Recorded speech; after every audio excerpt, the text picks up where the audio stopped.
नमस्कार साथियों, आप सभी को मेरे YouTube चैनल में स्वागत है। और आज हम बात करेंगे सफ़ेदपोश अपराध। श्वेतपोश अपराध मतलब वाइट कॉलर क्राइम क्या होते हैं, मतलब श्वेतपोश अपराध कौन होते हैं। जैसे कि सफ़ेदपोश अपराध उनके द्वारा किए जाने वाला सफ़ेदपोश अपराध दृष्टिपात करेंगे, जिससे कि आज भारत में होने वाली सफ़ेदपोश अपराध, जैसे कि देखा जाए तो उच्च वर्ग के द्वारा, जो समाज में जो उच्च वर्ग के लोग होते हैं, जैसे कि व्यापारी वर्ग को देखते हैं, शासकीय कर्मचारी को देखते हैं, अधिवक्ता, डॉक्टर, प्राध्यापक, सामाजिक कार्यकर्ता, नेता, ये सब क्या होते हैं, भारत में रहने वाले उच्च वर्ग के लोग होते हैं। जहाँ पर यदि इनके द्वारा कोई आपराधिक कार्य किया जाता है जो समाज के विरुद्ध हो, तो उन्हीं को हम कहते हैं सफ़ेदपोश अपराध। लेकिन इन लोगों की एक खासियत होती है कि ये अपराध तो करते हैं लेकिन कानून की नज़र में नहीं आते हैं। इसी को हम सफ़ेदपोश अपराध के नाम से जानते हैं। जैसे प्रत्येक समाज में ऐसे लोग ही पाए जाते हैं, बड़े ही धन संपन्न, साधन, धनी, प्रतिष्ठा, ऊंचे पद पर आसीन होते हैं वे, और ऐसे कार्यों में संलग्न भी होते हैं जिन्हें कानून अपराध कहकर परिभाषित करता है। किंतु ये लोग अपनी उच्च प्रतिष्ठा, अपने ऊंचे पद होने के कारण और धनी होने के कारण, पैसे के बलबूते पर ये अपने जुर्म को छिपा देते हैं और सफल भी होते हैं और कानून की पकड़ में भी नहीं आ पाते हैं। इसलिए ये अपराधी पकड़े जाने से बच जाते हैं। ये तो केवल निम्न वर्ग के लोग ही जो परंपरागत और अपेक्षाकृत साधारण होते हैं और जो अपराधी करने पर पकड़े भी जाते हैं, दोषी भी ठहराए जाते हैं और पुलिस उसे आसानी से गिरफ्तार भी कर लेते हैं और न्यायालय तक पहुंचा भी देते हैं। तो ये सफ़ेदपोश अपराध की एक खासियत होती है। जो ऊंचे धनवान वर्ग के लोग होते हैं अपराध तो करते हैं लेकिन कानून की समझ में नहीं आते, कानून की पकड़ में नहीं आते हैं। तो ये इसे ही हम श्वेतपोश अपराध या सफ़ेदपोश अपराध के नाम से प्रसिद्ध कर सकते हैं। चलिए अब देखते हैं उनकी परिभाषा। परिभाषा में सदरलैंड का कहना है सफ़ेदपोश अपराध के संबंध में कि अपने पैसे या व्यवसाय से जो उसकी पहचान होती है और जो उसके व्यवसाय से संबंधित क्रियाकलापों में उच्च सामाजिक और आर्थिक वर्ग के जो व्यक्ति होते हैं उनके द्वारा आपराधिक कानून किया जाता है। फिर वाल्टर रेकलेस का भी कहना था कि सफ़ेदपोश अपराध जो है उन व्यवसायों के अपराधों का प्रतिनिधित्व करते हैं, उन व्यवसाय के अपराधों का प्रतिनिधित्व करते हैं जो व्यवसाय की नीति और कार्यक्रम निर्धारण करते हैं, उसके अंतर्गत एक ऐसे अपराध को जन्म देते हैं जिससे लोगों को पता भी नहीं चलता है। ये वाल्टर रेकलेस का कहना था। फिर आपका एडिल हर्च का कहना था वह अवैध क्रिया या क्रियाओं का संग्रह है जिन्हें अभौतिक साधनों द्वारा छिपा कर किया जाता है और वो कानून की समझ में या कानून की पकड़ में नहीं आते हैं और ये लोग छिप कर अपराध करते हैं और अपने पैसे बलबूते पर कानून से छुटकारा भी मिल जाता है, न्यायालय से छुटकारा भी मिल जाता है। तो ये एडिल हर्च का कहना था। फिर है आपका गोस्वामी। देखिए, गोस्वामी ने सफ़ेदपोश अपराध वो अपराध होते हैं जैसे कि उच्च प्रतिष्ठा प्राप्त व्यक्तियों द्वारा, जो समाज में उच्च प्रतिष्ठा प्राप्त किए हुए हैं, उनके द्वारा किए गए अपराध या कानून का उल्लंघन ही श्वेतपोश अपराध कहलाता है। तो गोस्वामी का सिंपल अर्थों में जो उच्च वर्ग के लोग होते हैं उनके द्वारा जो आपराधिक कार्य किए जाते हैं उसे ही हम सफ़ेदपोश अपराध के नाम से जान सकते हैं। देखिए, सफ़ेदपोश अपराध की जो धारणा है उसका जो सर्वप्रथम विकास रास ने तो 1907 में और मॉरिस ने तो 1935 में प्रवर्तन में समर्थन किया है, लेकिन इस अवधारणा को सन 1940 में ही एडविन सदरलैंड की व्यवस्था के व्यापक ही हुई है। यदि हम कह सकते हैं तो इसकी सर्वप्रथम धारणा हम सदरलैंड को ही दे सकते हैं। 1940 के अंतर्गत सदरलैंड ने इसकी व्यवस्था भी की और उसी के अंतर्गत सफ़ेदपोश अपराध भी हुआ है। द्वितीय विश्व युद्ध के पश्चात क्लिनार्ड ने और हटांग ने 1950 ने युद्धकालीन कालाबाजार से संबंधित आरोपों के रूप में प्रस्तुत किया। 1953 में श्रम संबंधी कानूनों की व्याख्या की तथा सन 1953 में केसी ने गबन तथा उल्लंघनों का विवेचन कर इसकी पुष्टि भी की है। एक तरफ से जो श्वेत वस्त्रधारी अपराधी होते हैं वो उच्च सामाजिक तथा व्यावसायिक परिस्थितियों के व्यक्तियों द्वारा संपन्न होता है और व्यक्ति प्रतिष्ठा होते हैं तथा समाज की दृष्टि में आदर के भी पात्र होते हैं, लेकिन वो अपराध तो करते हैं लेकिन कानून की समझ या व्यक्तियों की समझ पकड़े नहीं जाते हैं।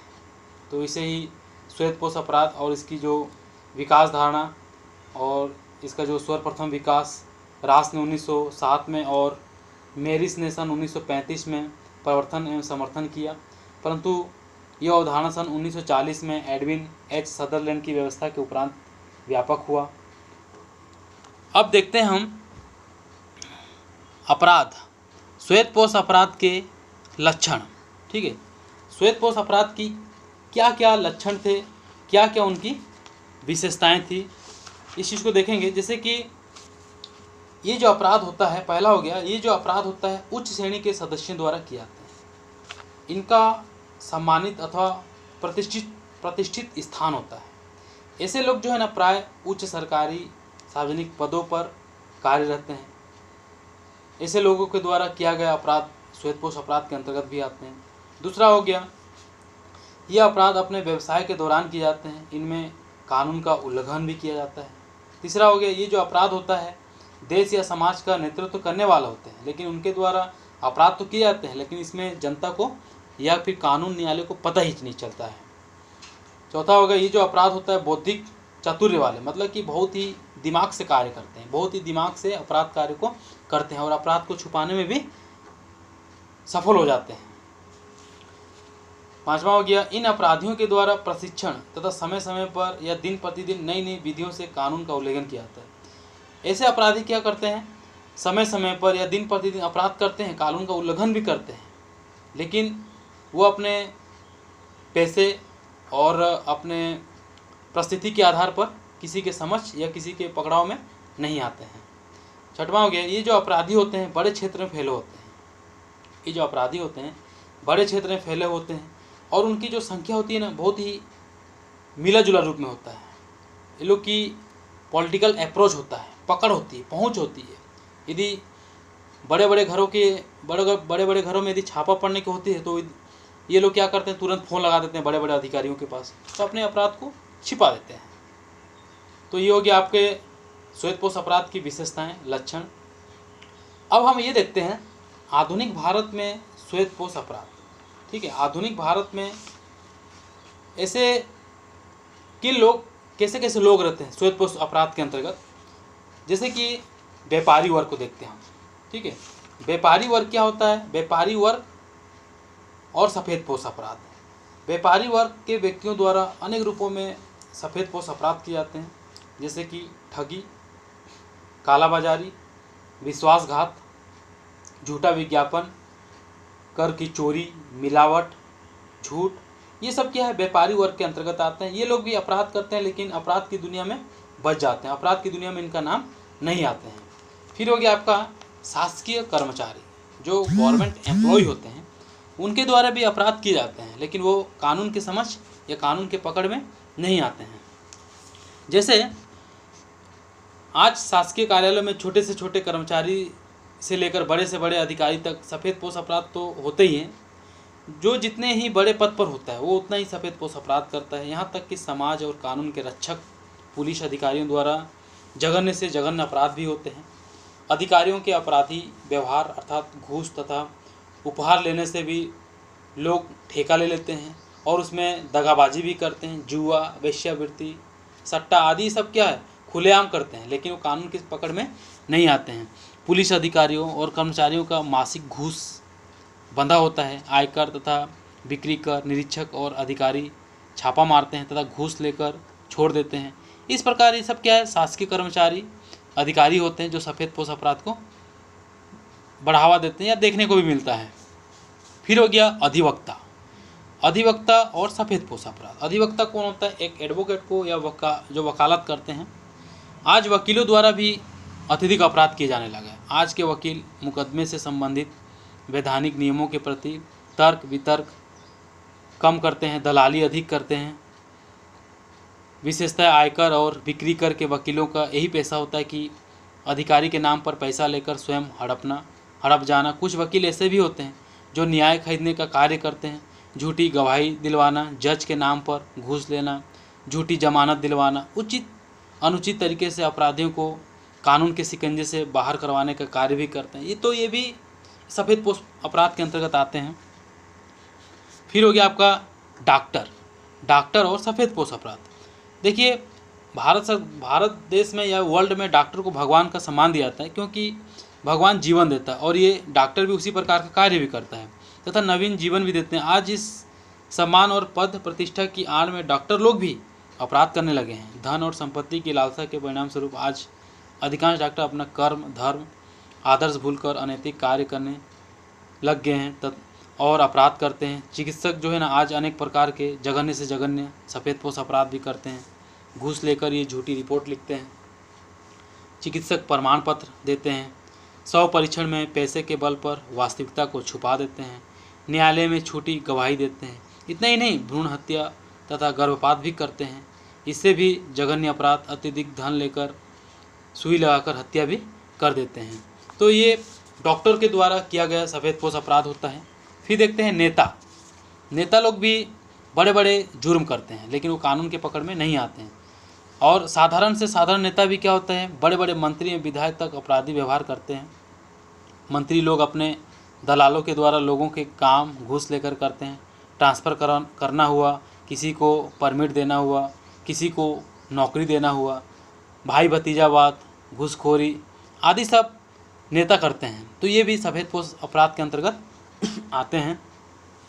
फिर हो गया आपका सामाजिक कार्यकर्ता, जो समाज के अंतर्गत जो बड़े उच्च वर्ग के लोग होते हैं और सोशल वर्क का कार्य भी करते हैं, उसका दुरुपयोग भी करते हैं, स्वार्थ सिद्ध भी करते हैं। इस प्रकार अपने को समाज सुधारक कहलाने वाले जो व्यक्ति होते हैं, अपना तथा अपने परिवार के सदस्यों का सुधार भी करते हैं, न कि समाज का। जैसे कि अनाथालय के संचालक, शिक्षक, संस्थाओं के प्रबंधक आदि इन संस्थाओं की आड़ में धन संग्रह, बच्चों के द्वारा चंदा एकत्र करवाते हैं, शासन से अनुदान प्राप्त करते हैं, किंतु बच्चों को न तो भरपेट भोजन देते हैं और ना ही पहनने के लिए वस्त्र। तो ये हो गया सामाजिक कार्यकर्ता, इनके द्वारा भी सफ़ेद पोश अपराध होते हैं।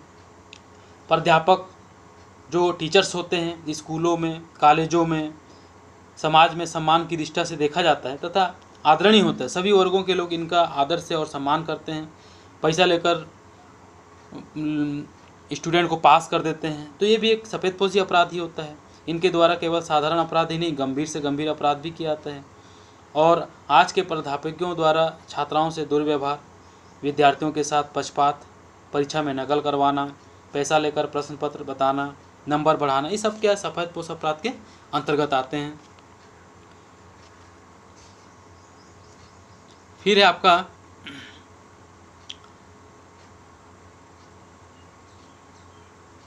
श्वेत पोश अपराध के कारण।